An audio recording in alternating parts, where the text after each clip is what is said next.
Donald Trump. Let's get some more on the breaking news now. Joining us, the Republican National Committee's Chief Strategist, Communications Director, Sean Spicer. Sean, thanks very much for coming in. You bet. Good evening. This is a pretty remarkable development right now. You speak for the Republican National Committee. Were you stunned, A, when the Speaker of the House, 4 p.m. Eastern, told Jake Tapper he's not ready to endorse Donald Trump? And now were you once again stunned when Donald Trump retaliated, if you will, by saying, I'm not yet ready to support Speaker Ryan's agenda? Look, it's been a pretty remarkable week all around. We started off a week focusing on Indiana, and I think a lot of people tried to figure out what the outcome of Indiana would be and how much further the race could go.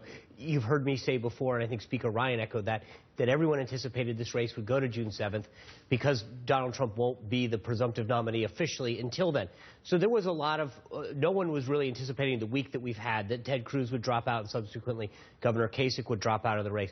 So I think for a lot of people, and Speaker Ryan echoed that in his comments, we're anticipating having to deal with this issue. Mr. Trump himself talked about an election night. I didn't anticipate this night. This is where I expected to be tonight. But you guys didn't wait at all to declare he's the presumptive. Well, I mean, again, that was you did it the same night that he won Indiana.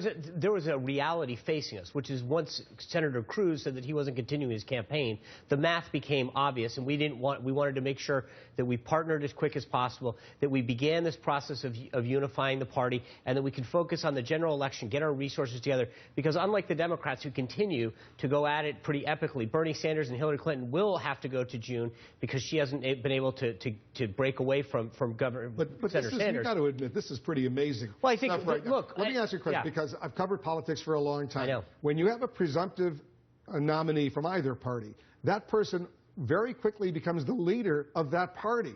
Is Donald Trump, for all practical purposes now, the leader of the Republican Party? I think we have had a very historic, by all standards, cycle in the Republican Party. We started this process, as you know, back in August of last year with 17 amazingly qualified candidates. So the idea that you can look at a previous cycle and say this is how it's supposed to go is just not the case this cycle. And so we ended up a lot of elbows getting tossed, a lot of bruises. I think what we've got to do right now, what Speaker Ryan was talking about, I think what Mr. Trump's talking about tonight, is getting those folks together to start that unification. Why hasn't that happened? You have an open fight, right? Tuesday night. You have an open fight between Paul Ryan and Donald Trump. Tuesday night, Senator Cruz decided for the good of the party to step down and to start allowing the party to unify. Governor Kasich did the filing the next day. This is still early in the process. We've got plenty of time. The Democrats still have a historic primary, a primary going back and forth between a 74-year-old socialist. Republican voters across the country, they have spoken. They want Donald Trump to be the party's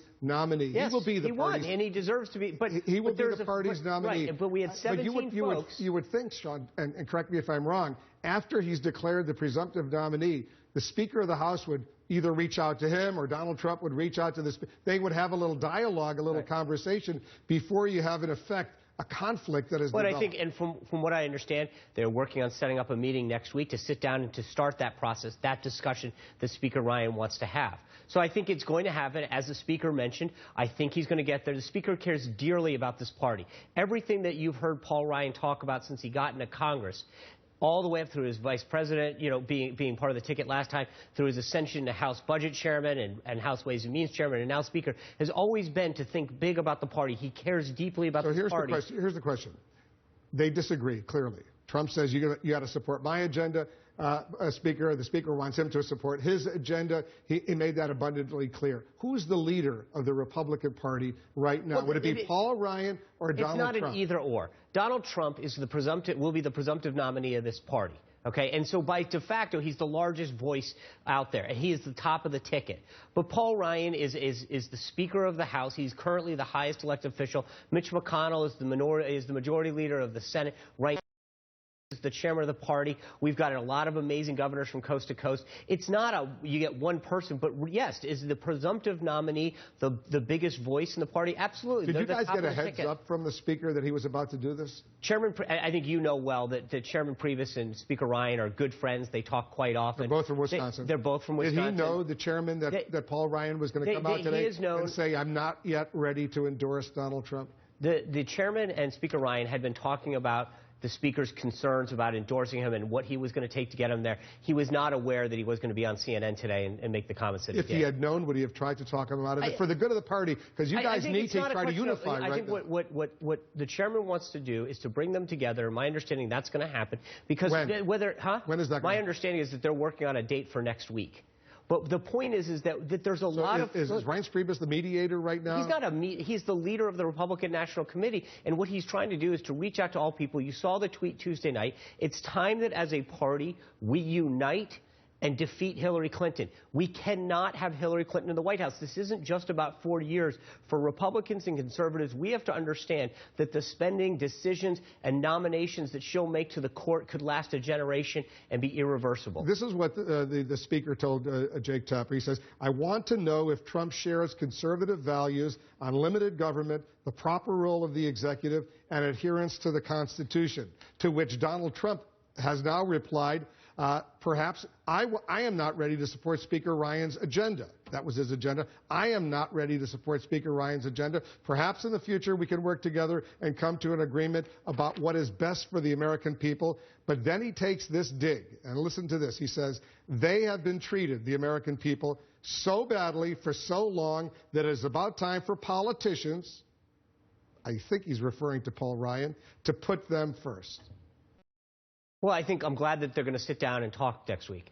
Shouldn't they have talked before this war erupted? I understand. Look, this has been a very, very fast-paced primary. It's been very intense. As you know, we had a lot of candidates in there. No one was anticipating Tuesday night. Senator Cruz did a very honorable thing for the party and helped expedite it, and then Governor Kasich followed up with that. I think we have time. That's the beauty of what we have on our side as opposed to the Democrats who continue. We have time to... Because when Paul Ryan says he wants to know if the leader, the effective leader, the nominee, the presumptive nominee, Donald Trump, accepts the adherence to the Constitution, if he's ready to accept adherence to the Constitution, that's a pretty dramatic statement. Like I said, and I think it's good that they're going to sit down and talk and have that conversation about where they stand on issues. The Speaker can talk to him about his agenda and the policy items that he's putting forth to move the country in a more positive direction, to put people back to work. So what has to happen now? What has to happen now? That they need to sit down and have a good talk. And who's going to change? Huh? It's not a question about changing. It's a question about understanding. Will Donald Trump have to walk away from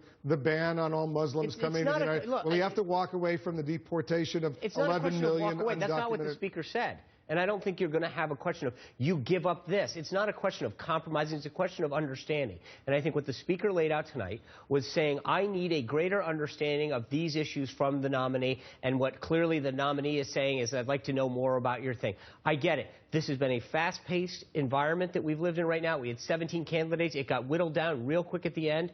And I think that both of them, however, noted that they are committed to unifying this party.